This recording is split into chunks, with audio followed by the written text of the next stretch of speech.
Welcome to another edition of Wings Weekly. Jay Klein-Connect here, and of course, head coach Steve Jennings. Coach, home and home with Bismarck over the weekend. A 6-4 win up in Bismarck at the VFW Center on Friday. Scoring kind of spread around Ronan Walsh with 2 goals, but a lot of guys participating in the offense and a lot of good things happening there. Will Gilson got his first goal as in the North American League. Galante his first as a wing.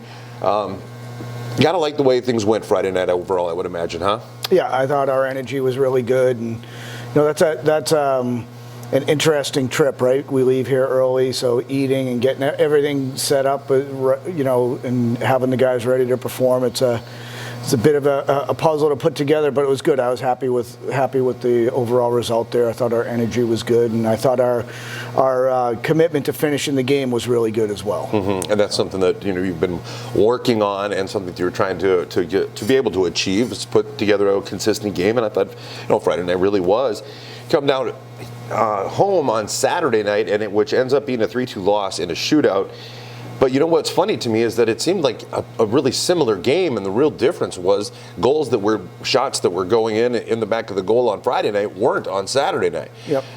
Reed for the Bobcats really stepped up his game between the pipes. It seemed like really it was one of the major differences. Otherwise, it felt like a pretty solid game played by your team. What was your thoughts as a staff? Yeah, I think Zach and I independently watched the game, and then we've compared notes and looking through some of the stats and things like that. I mean, we had a very strong game in terms of puck possession and time of possession in the offensive zone. Was very strong in our favor, and so I think we did a lot of right things, but the one right thing that really didn't go our way was finishing, and certainly we had some opportunities late in the game to actually make some differences there, and maybe not have ourselves in that situation where we had to go through overtime and then do a shootout there. But again, I was happy that the kids, in a challenging game, I saw some growth from the team, right? Because I do think if this was a few weeks ago, we probably would have lost that in regulation. I think that's where we're starting to see some maturity taking roots with the kids, and some of the growth that we've been talking about trying to get out of the guys happening. So it's getting there. It's just we're not fully there yet. Well, and that's a comment that you made after Friday's game too, when it got to be 5-4. You guys are able to put another goal in and make it 6-4, give you that insurance. And you kind of mentioned that maybe a few weeks ago that's one that you find a way to lose, but instead find a way to seal the deal and then come away with at least a point on Saturday night too. So that's certainly a positive. 3 out of a possible 4 over the course of the weekend. And then Will Gilson again with a big goal as the goaltenders pulled extra attack route with, I think it was about 20 seconds left on the clock, to tie it up and set it into overtime. And it came down to a shootout and 2 quick goals by them. Your guys, first 2 guys out can't answer, and it ends up being Bismarck's win there. And they're first on the road. I was going to mention that I know Bismarck isn't a bad team by any means, even though when you look at the standings, they're struggling a little bit. Does it mean anything to you guys that 2 of the 4 wins that they have are against the Wings? Does that say anything? It bothers me. Yeah.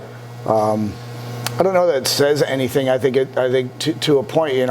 Earlier when we lost to them in their building, I think that was a loss of maturity, right? Like we found a way to not finish a game off up there, right? And then Saturday night, I don't have a great answer to say other than we just didn't bury chances that we should have. We outshot them. We did a lot of the right things. We just didn't solve the goalie. Yeah. Right. And that's something that we'll again continue to get better at. We worked on it here today at practice already, and we have a week to get ready for them coming back, and another important couple of games for us. I mean, certainly we want to see the growth. Like you look at the extra attacker goal. Chase Davis has 2 huge retrievals for us to keep that play alive. A few weeks back, he may not even have he may not have played himself into the spot to be out there, right? Mm-hmm. But he did the job we're asking those guys to do, and we have guys that are buying in, and we're doing some good things, and it's starting to generate results for us. But yeah, I mean, it's and I talk to the guys, like the OD has always been a place where people don't come in and win, and we haven't established that yet this year, and we need to get that culture back. Mm-hmm. Well, and kind of not to ask you to speak to what somebody else, another team thinks or feels or whatever, but you got to believe that Bismarck's got a little bit of confidence when when they see the Aberdeen Wings on the schedule. They got to be thinking, well, this is maybe play with a little bit more swagger than they might if there was a team that had swept them 2 times or whatever. So that's got to bode well for them, but. For your team, we've got a home and home coming up again, except we flip-flop days, home on Friday and on the road on Saturday. What do you see as some keys? What have you got to do? Yeah, I think we have to have that Friday night energy and Friday night activity like we had, and I do think, we played with the puck a lot on Saturday, so having high energy while the puck's on your stick, we're not checking people when we have the puck on our stick, right? So it was a little bit of a different game that way, but I think for us, we've got to bury chances when we get them. I do like the fact that, we are starting to see more frequent production out of the power play, and so that's actually helping us there. And guys who are giving key assignments are actually delivering results with them too, which is good. Oh, for sure. Well, right now the standings, North Iowa right now on the top of the division after having swept Austin. They end up with 26 points right now. Austin with 25, then Aberdeen with 19, Minot with 19. Minot's got 20 games played though, so the tiebreaker or the win percentage going to the Wings. And then St. Cloud with 18 and Bismarck with 9. Well, we talked about it, a home and home with Bismarck once again. I wanted to ask, when you see a goaltender, no matter who it is, that is, like in this case, in the second night, that is playing a lot better. Do guys, and guys, as we know, tend to kind of hold the stick a little tighter when things aren't going in. Was there a way, as a coach, that you can kind of settle them down and be like, here's how we solved this, as you know? Yeah, I mean, so we did it before the game. We showed them all the goals that we've scored. We talked about opportunities we have with them, and again, just. What I know, there are times when kids have a tough night, like on a Friday, and just like we would expect one of our guys to try to rebound and push a little harder on a Saturday. I think it's more than reasonable to expect that they're looking for the same thing from their guys that we are from ours, right? So I'm sure maybe there was a little bit of time for him to think about his opportunities, and again, when they make a few saves, kind of that starts to help their confidence, and that's where we have to just bury down and keep bringing the puck to them and keep challenging. Okay. The next question I guess I have, or not even really so much a question, but maybe just some information about some of the guys that came in. I know we had some tendered players. We saw Barry Bauer play on Saturday night. And he is a tendered player, right? He's not somebody that will stay with the team this year, or Bauer. We called Bauer up from the NA3HL. Hugo Gustafsson had to go back to Sweden to renew his visa. So Bauer came in to fill the D spot that we have open. Gotcha. Okay. How does it change up practice when you have a couple of two or three guys tendered players to come in and see the audience and practice with the team? We talked about it a little bit on Friday night. I think it was pregame, that it can kind of add a little bit of energy, a little bit of a boost to the team and to the bench when you've got that little bit of variety, maybe is the best word to put that there, during practice and stuff. How does the week gone with those guys in? I think it's been good. We have some players that we're looking at for next year coming in. So they add some jam to practice. They certainly help up the tempo. Yeah. Maybe for some of the guys who are in here, and it helps to keep them from getting too comfortable too fast, right? Yeah. And that's a big thing. We try to have high tempo, high compete practices, right? And I think that again is an area where the team's gotten better and better. First question my wife asked me every day, hey, how was practice? And so even she has said, boy, you haven't been sort of vocalizing frustration with compete or things like that, which when we have a younger team like this, they have to be taught how to do it. And that's where I think our returning players are doing a good job of helping to mentor those guys and not leaving it to them to figure out on their own, or me and Zach to kind of force it into them. I think that's where we're really starting to see the team take some steps. Yeah. Definitely a sign of growth for sure. Yeah. All right, Coach. Well, I won't keep you any longer here. As mentioned, we've got Bismarck coming up this week. Once again, Friday at home, Saturday on the road. Appreciate you taking some time to talk with us a little bit, and best of luck against the Bobcats once again. All right. Perfect. Thanks, Jay. All right, folks. We'll return with the second portion of Wings Weekly coming up after this. We raise the bar on bar food with sandwiches, tenders, and There's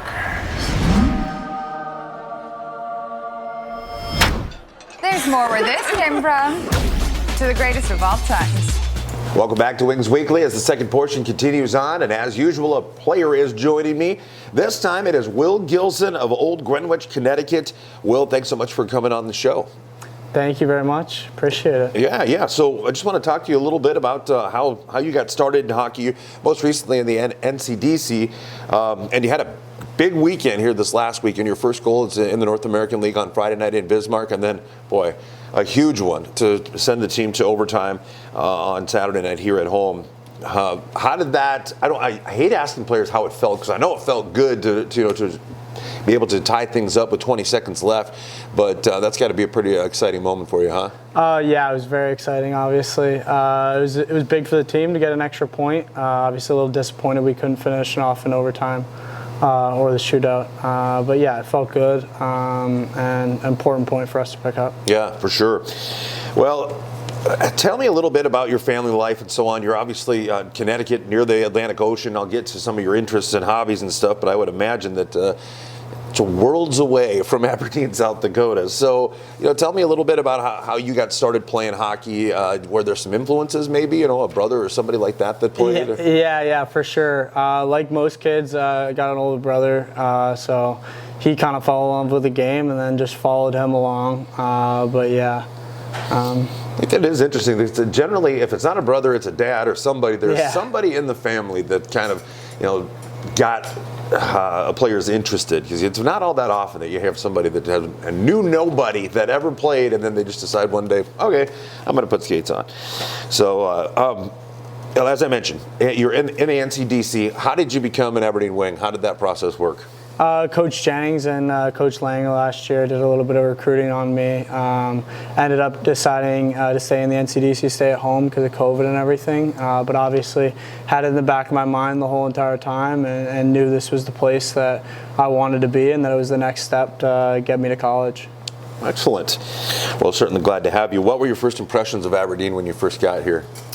Surprised. It was bigger than I thought. I thought it was going to be a little bit smaller, but it's a nice city, nice town, a lot of great people, a lot of passionate hockey fans, and all the stores you need. So I've been enjoying myself. Probably a little different than East Coast, but because Old Greenwich isn't all that big of a city, even though the area, it's obviously a lot more populated overall.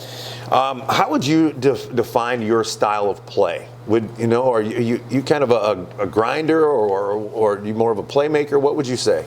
I like to describe myself as a two-way defenseman. Obviously very offensive, but pretty shut down when I need to be. Yeah. Okay. What's your favorite part of the game? Is there a component of it that you look forward to all the time? Scoring goals, but it doesn't happen too often for me. Luckily, it did this weekend, but yeah, I'd have to say scoring goals probably. I've asked some guys that, and I would almost always expect that it's going to be the scoring goals and the offensive standpoint, but some guys actually really enjoy the kill. Are you a guy that looks forward to being on the kill? Yeah, for sure. The energy and chaos of it, kind of, and it's just a kind of an adrenaline rush. When I talk to some guys, they say that's my favorite part. I just love that. Is that? No, I love it too. Especially here, we got one of the best penalty kills in the league. So it's fun going out there because we take pride in not letting up any penalty kill goals. Mm-hmm. So yeah. All right, a couple of goofy questions here for you. What do you have pet peeves? And I've got a whole bunch of them. But if pet peeves, somebody or something that just drives you nuts, like when somebody talks with their mouth open, or with mouth full of food, or chews with their mouth open, or maybe a bad driver or whatever. Is there anything like that just drives you nuts?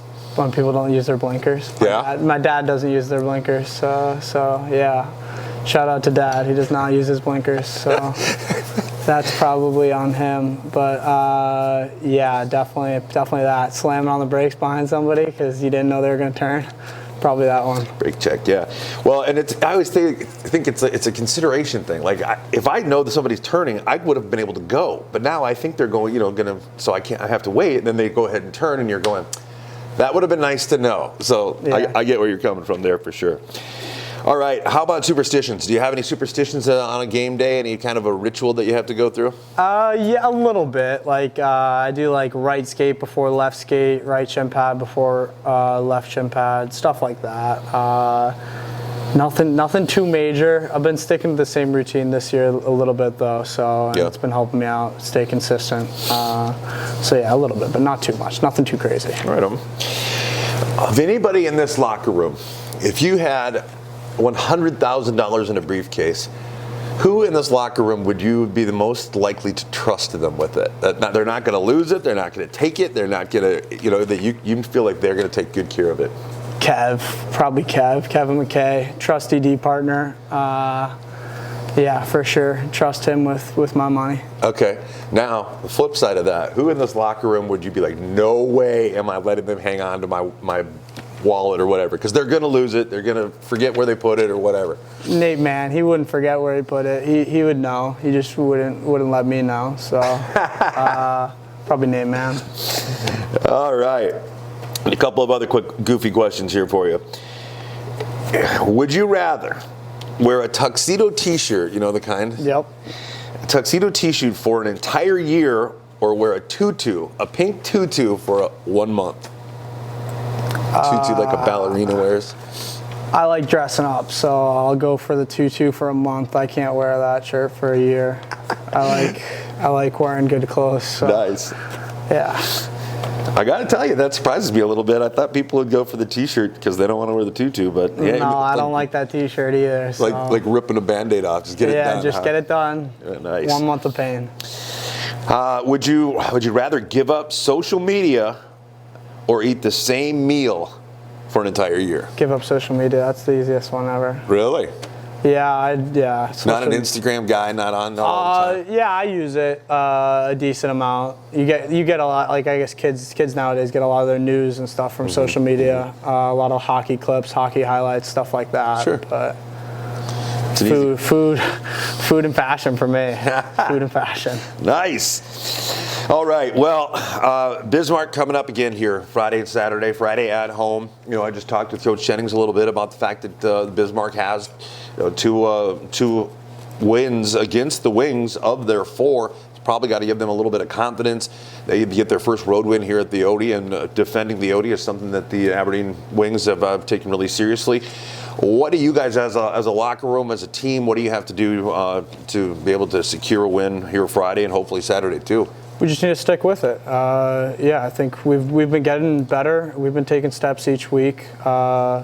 Last weekend was a step. The weekend before that was a step. So, we just got to stick with it and make sure we're playing good team defense, and offensively it'll come because we got a really talented group. Stay the course, huh? All right. All right, well, Will, I appreciate you coming on. That's pretty much all I've got for you here, though. But, again, I appreciate you taking some time to kind of talk with us a little bit and let fans get to know you a little. Yep, thank you very much. Appreciate you having me on. All right, folks, once again, your Wings have a home this weekend, November 19th and 20th with the Bismarck Bobcats. Friday's game is at home at the Odie Ice Center. Doors open at 5:30, puck drops at 7:15. $15 barstool seats are available in the AutoMax Party Deck. Call Aaron Smith at 605-380-5852 for tickets. And we're hosting our annual Thanksgiving food drive. Bring a non-perishable food item donation to receive a $5 general admission ticket at the door. Food will be donated to a local food bank. We'll also be handing over our check from money raised during last month's Children's Miracle Network jersey auction, which raised over $20,000. So looking forward to that. Wings hit the road for the VFW Sports Center in Bismarck on Saturday, November 20th for a 7:15 puck drop. That's what's scheduled. Fans can watch the game at Buffalo Wings and Rings in Aberdeen or on HockeyTV.com. Listen on 94.1 The Rock, HubCityRadio.com, or the Rock app. Get your tickets ahead of Friday's game online at tickets.aberdeenwings.com. $10 general admission tickets are also available at any Sea Express location in Aberdeen with additional purchase. Season tickets and corporate night sponsorships are available for the 2021-2022 season. Call Aaron at 605-380-5852 for more information. Don't forget, Wings Weekly is now a podcast. Find the audio for this season's episodes on Spotify, Stitcher, or iHeartRadio. And for all the latest news and information on the Wings, visit AberdeenWings.com or follow us on Facebook, Twitter, and on Instagram. Once again, Will Gilson of Old Greenwich, Connecticut, thanks so much for coming on Wings Weekly. Thank you very much. Appreciate it. All right, folks, that'll wrap up this week's Wings Weekly.